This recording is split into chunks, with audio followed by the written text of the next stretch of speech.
तिमी डल्लो मुख हाल्नु जति सोल्लो छ त्यति सोल्लो खन्नु हुन्न के फेरि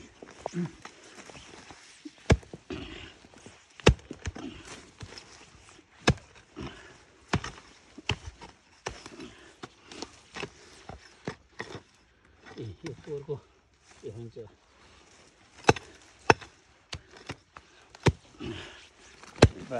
बाको खुट्टो जाला त्यही भेगुरो हो कि अब यो पनि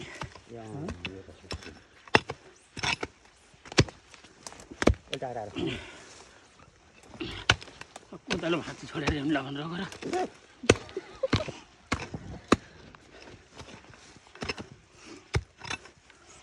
भन्जाले गोल ल्याएर आउने एउटा खाने बेला हो कि हेर्नु त्यसको जरा यो कहाँ सानो दिनु होला त लु ठोइ गरी हेर्नु यस्तो भए छैन केही हालत छैन हब्ब परन छैन बा हब्ब परन छैन को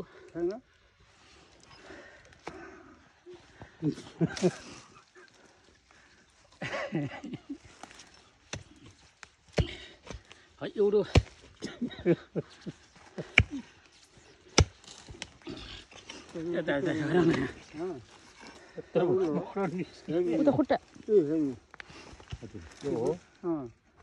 तरुल हो यो त तरुल त होइन म यसलाई त मैले यो त ऊ माथि देखेर म बोल्दैन नबोलेको अनि यसको त्यो उँधोको कहाँ गयो त फेरि यत्रो जरी जरा आएर भ्याइयो त्यो त यो जातै यस्तै हो जातै यस्तै हो त होइन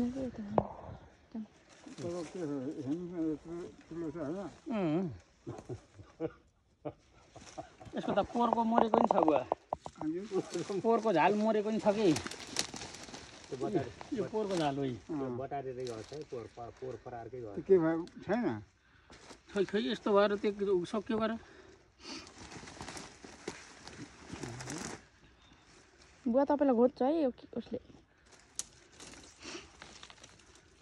यसका त काँडा छन् कि फेरि काँडा त हल्का त हुन्छ यति होइन हुन त हो अब अहिले परेको छैन यी हेर्नुहोस् न यो तरुलमा त काँडै काँडा त हुन्छन् छैन जम्मै यही मात्रै छ होइन यो तरुलै हो त बुवा यो हो खै काट्नुहोस् त खाम त भेट्नु त्यो खानु त्यो भेट्नको उहीँका जस्तो टेस्ट चाहिँ अर्कै छ छैन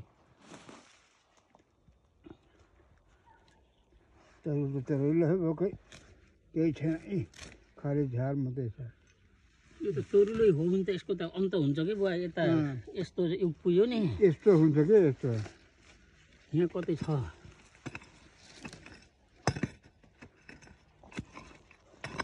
छैन जरो मात्रै छ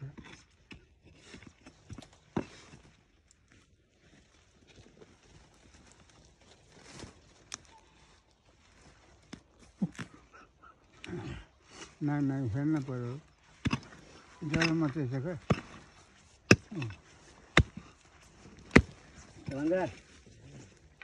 यसो कुर ल्याउनु है साँच्चै भनेको छैन राजा त्यति हो केराको सुनियो चाहिँ यस्तो हेर्छ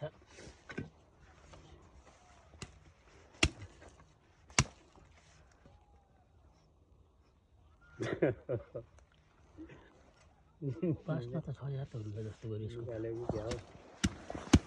खै त देखाउँछु भन्दाखेरि जस्तो हुँदैछ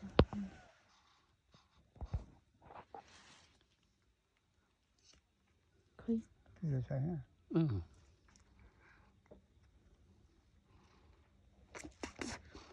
चाख्दा चाख्दै अहिलेसम्म चारवटा चाखेँ बुवा मैले 4 थरीका अब एउटा दुईवटा चाख्नु त चक्कर आउँछ बुवा मलाई त आउनु न जति भेटिन्छन् खाँदै हिँड्नु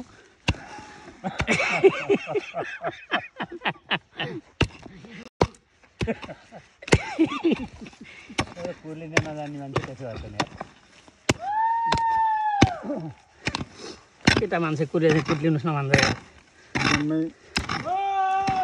जम्मै बदेल भएको के नगराउने त्यति साह्रो भनेको हुन्छ नि छैन सर छैन